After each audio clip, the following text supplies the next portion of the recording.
Correct కాదు.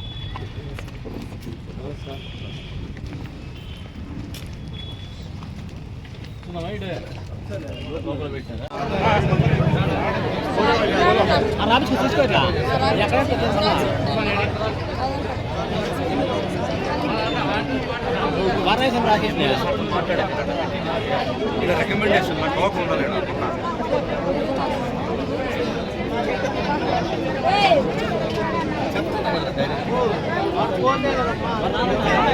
అలా పడుతుంది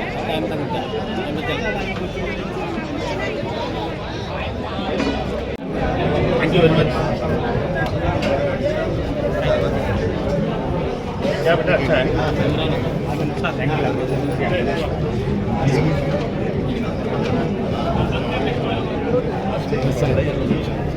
మంచిది.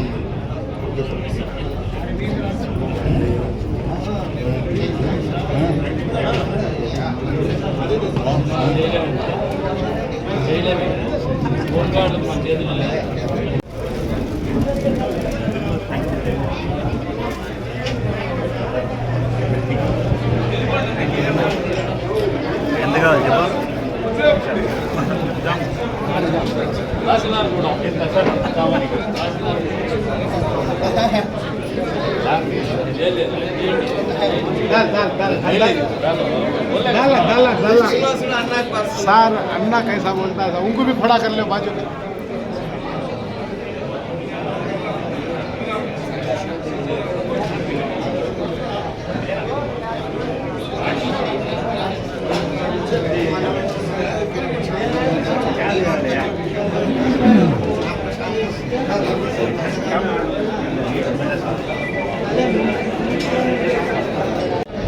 మీరు పట్టా ఇచ్చింది ఆయన మాట్లాడుతుంది. రిజర్వ్డ్ నేను కాదు, రిజర్వ్డ్ ఇంకోటి ఇల్లు కూడా ఇప్పించాడు.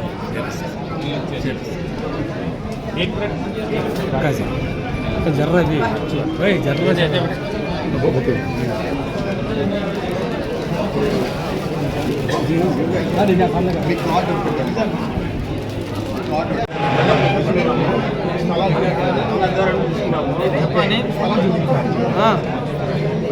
నేను చెప్పు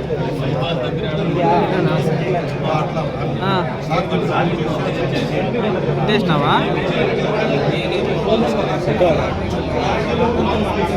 మేడం కనిపించవు సార్. మేడం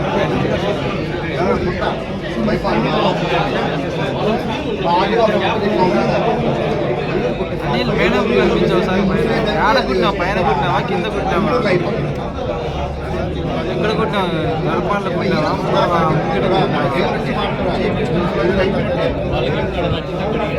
సరే ఒక నిమిషం సార్ మాట్లాడదు సార్. ఏరియా ప్రమోట్ చేస్తాం. బెస్ట్ ఆఫ్ అనేది మీరు డిసైడ్ చేసుకో. ఒక రిజల్యూషన్ చేస్తాం. కాదు వాళ్ళు ఇస్తారు. అందరికీ బెస్ట్ ఆఫ్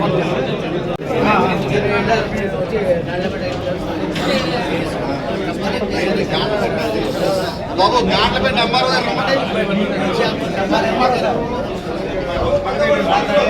ఏమంటే ఎంఆర్ఓ గాట్ల పెట్టాం.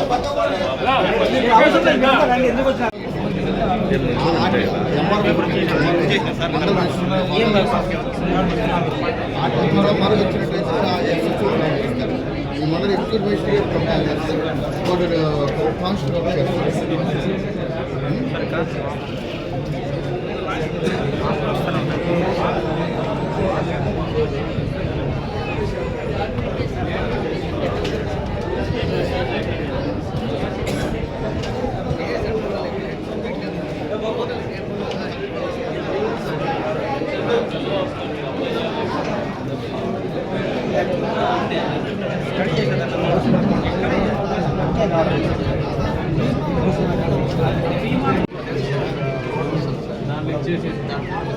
నెక్స్ట్ మండేలో నెక్స్ట్ మండే మా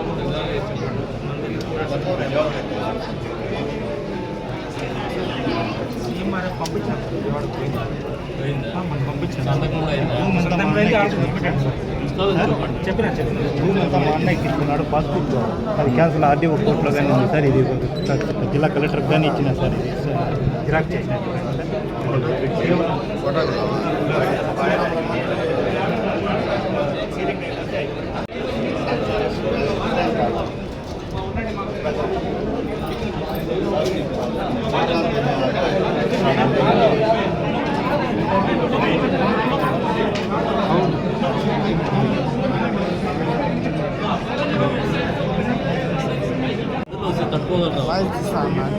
చేయించాను సార్. అక్కడ పెండింగ్ ఉంటే వాళ్ళు పెట్టామన్నారు సార్. 1 month అయింది సార్, ఇంకా పడలేదు. నేను అక్కడ కూడా ఫాలో చేశాను. మీకు పేరులో ఉందా ఆర్బీఐ ట్రెజరీ ఒక నంబర్ జనరేట్ అయిందండి, ఇవ్వండి. అయితే మేము సార్ డీటీఓతో మాట్లాడతాం, నెక్స్ట్ ట్రెజరీతో మాట్లాడతాం. డిస్ట్రిక్ట్ ఆఫీసర్లు తెప్పించుకొని ఇచ్చేస్తాను. కూర్చొని ఈటీఓ గారితో మాట్లాడి చిన్నోళ్ళు చెడిపోతారు, మా చిన్నోళ్ళు ఉంటారు.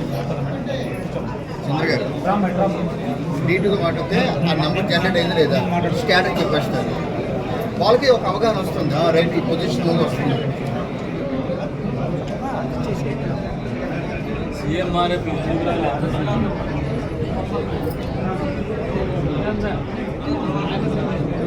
తెలియజేస్తున్నాము.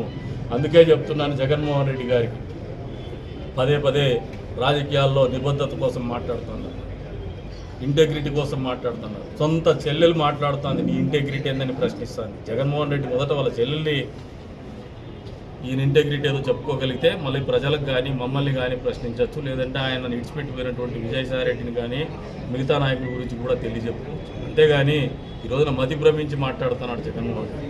ఇంకా పెద్దిరెడ్డి రామచంద్రరెడ్డి గారు మాట్లాడతారు, మా ప్రభుత్వం వస్తుంది, మళ్ళీ కార్యకర్తల్ని, తెలుగుదేశం పార్టీ కార్యకర్తల్ని అంతు చూస్తామని చెప్పేసి.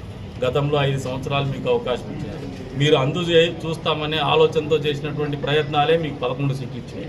మీరు ఇప్పటికి కూడా మారలా.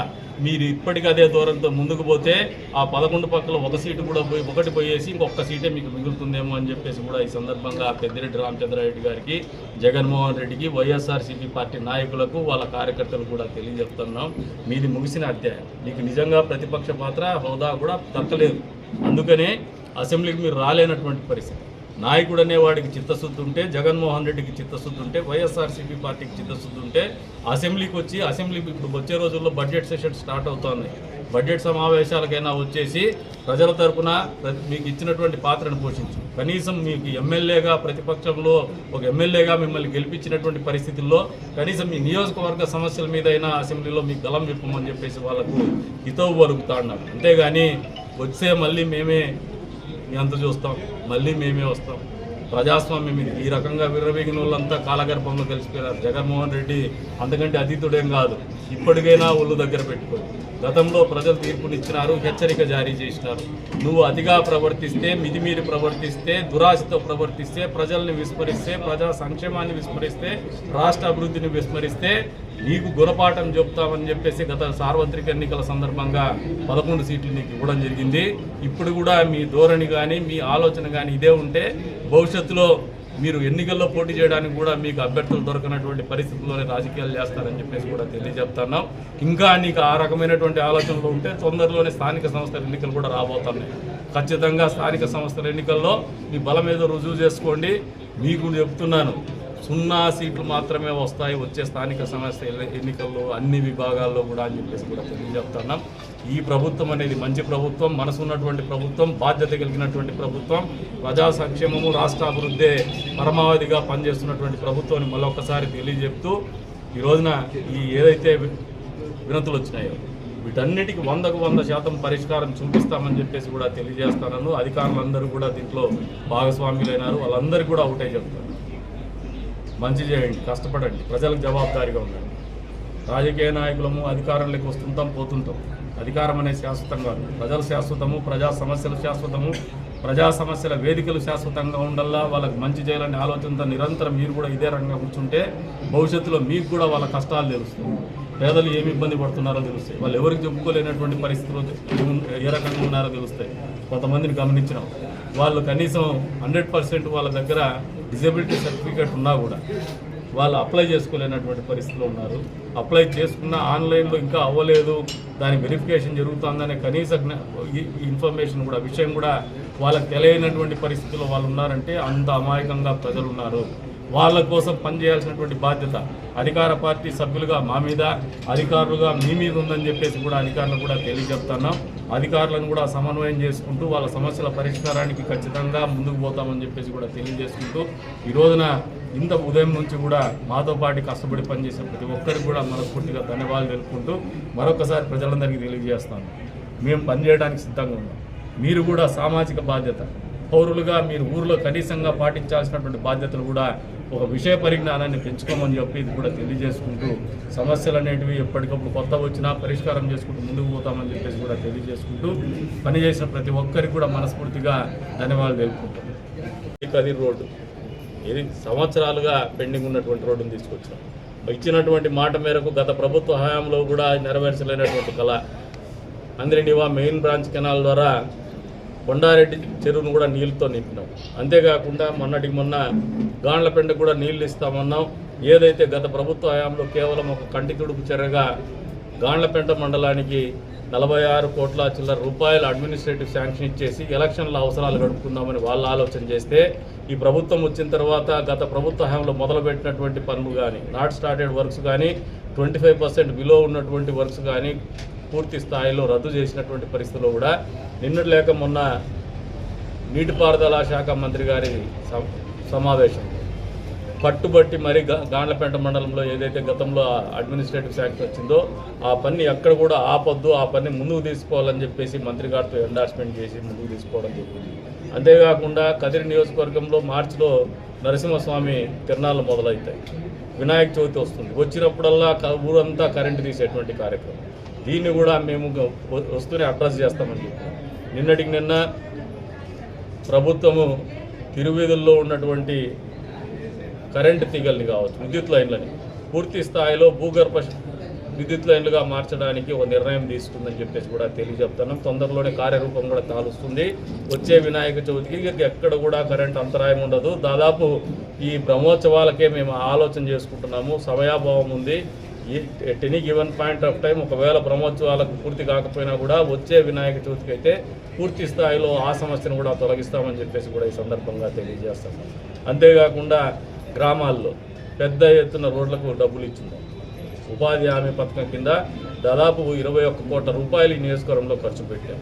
ఈ రోజున గోకులం పేరు మీద గ్రామాల్లో నివసిస్తున్నటువంటి మహిళలకు కానీ, రైతాంగానికి కానీ వెన్నుదన్నుగా ఉండి పర్సనల్గా అసెట్స్ క్రియేట్ చేయడం, వాళ్ళ వ్యక్తిగతంగా కూడా వాళ్ళకి ఆస్తులు సమకూర్చడంలో గోకులాలు 300 మొదటి విడతలో తెస్తే రెండో విడతలో మొన్నటికి మళ్ళీ వచ్చినటువంటి డిమాండ్ మేరకు 300 చిల్లర గోకులాలు కూడా, మినీ గోకులాలు కూడా మళ్ళీ మంజూరు చేయించుకోవడం జరిగిందని చెప్పేసి కూడా ప్రజలకు తెలియజేయడం. గతంలో ఎప్పుడు పాలకులు ఈ రకంగా పనిచేయలేదు, గతంలో పాలకులు ఎప్పుడు ఆలోచన చేయలేదు, ప్రభుత్వాలు ఆలోచన చేయలేదు. ముఖ్యమంత్రి చంద్రబాబు నాయుడు గారు క్రమశిక్షణ కలిగినటువంటి నాయకుడు, నిబద్ధత కలిగినటువంటి నాయకుడు, ప్రజా సంక్షేమం కావచ్చు, రాష్ట్ర అభివృద్ధి కావచ్చు కాంక్షించేటువంటి ముఖ్యమంత్రిగా ఉన్నందుకే ఈ రోజున ఎమ్మెల్యేలైనటువంటి మమ్మల్ని కూడా ప్రజల మధ్యకు పంపుతూ ఉన్నారు. ప్రజల కష్ట నష్టాలను తెలుసుకోమంటూ ఉన్నారు. నియోజకవర్గ అభివృద్ధికి కూడా తోడ్పట్టు అందిస్తూ వస్తూ ఉన్నారు. ఈ రకంగా ముందుకు పోతున్నాం. భవిష్యత్తులో కూడా ఈ నియోజకవర్గాన్ని గతంలో ఎప్పుడూ లేనటువంటి అభివృద్ధిని చేసి చూపిస్తాం. సంక్షేమం కూడా కొత్త పుంతలు తొక్కిస్తామని చెప్పేసి కూడా తెలియజెప్తూ ప్రజా సమస్యలు అనేది నిరంతరంగా వస్తూ ఉంటాయి. ఈ ప్రజా దర్బార్ అనేది ముఖ్యమంత్రి గారి ఆదేశాల మేరకు చేస్తున్నటువంటిదే, అదే రకంగా ప్రజల ఆకాంక్ష మేరకు చేస్తున్నటువంటిదే. ప్రజల నుంచి వినతులు వచ్చిన రోజులు కూడా వాళ్ళ కష్టాలు చెప్పుకోవాలనే ఆలోచన వాళ్ళకు ఉన్నన్ని రోజులు కూడా వాళ్ళ మధ్యనే మేము ఈ ప్రజా దర్బార్ని కూడా భవిష్యత్తులో నిర్వహిస్తామని చెప్పేసి కూడా ఈ సందర్భంగా తెలియజేస్తున్నాము. అందుకే చెప్తున్నాను, జగన్మోహన్ రెడ్డి గారికి పదే రాజకీయాల్లో నిబద్ధత కోసం మాట్లాడుతున్నారు, ఇంటెగ్రిటీ కోసం మాట్లాడుతున్నారు. సొంత చెల్లెలు మాట్లాడుతుంది నీ ఇంటెగ్రిటీ ఏందని ప్రశ్నిస్తాను. జగన్మోహన్ రెడ్డి మొదట వాళ్ళ చెల్లెల్ని ఈయన ఇంటెగ్రిటీ ఏదో చెప్పుకోగలిగితే మళ్ళీ ప్రజలకు కానీ మమ్మల్ని కానీ ప్రశ్నించవచ్చు, లేదంటే ఆయన విడిచిపెట్టిపోయినటువంటి విజయసాయి రెడ్డిని కానీ మిగతా నాయకుల గురించి కూడా తెలియజెప్పుకోవచ్చు. అంతేగాని ఈ రోజున మతి భ్రమించి మాట్లాడుతున్నాడు జగన్మోహన్ రెడ్డి. ఇంకా పెద్దిరెడ్డి రామచంద్రరెడ్డి గారు మాట్లాడతారు, మా ప్రభుత్వం వస్తుంది మళ్ళీ కార్యకర్తల్ని, తెలుగుదేశం పార్టీ కార్యకర్తల్ని అంతు చూస్తామని చెప్పేసి గతంలో 5 సంవత్సరాలు మీకు అవకాశం ఇచ్చారు. మీరు చూస్తామనే ఆలోచనతో చేసినటువంటి ప్రయత్నాలే మీకు 11 సీట్లు ఇచ్చాయి. మీరు ఇప్పటికి కూడా మారలా. మీరు ఇప్పటికీ అదే దూరంతో ముందుకు పోతే ఆ 11 పక్కల ఒక సీటు కూడా ఒకటి పోయేసి ఇంకొక సీటే మీకు మిగులుతుందేమో అని చెప్పేసి కూడా ఈ సందర్భంగా పెద్దిరెడ్డి రామచంద్రారెడ్డి గారికి, జగన్మోహన్ రెడ్డికి, వైఎస్ఆర్సీపీ పార్టీ నాయకులకు, వాళ్ళ కార్యకర్తలు కూడా తెలియజెప్తున్నాం. మీది ముగిసిన అధ్యాయం. మీకు నిజంగా ప్రతిపక్ష పాత్ర హోదా కూడా దక్కలేదు. అందుకనే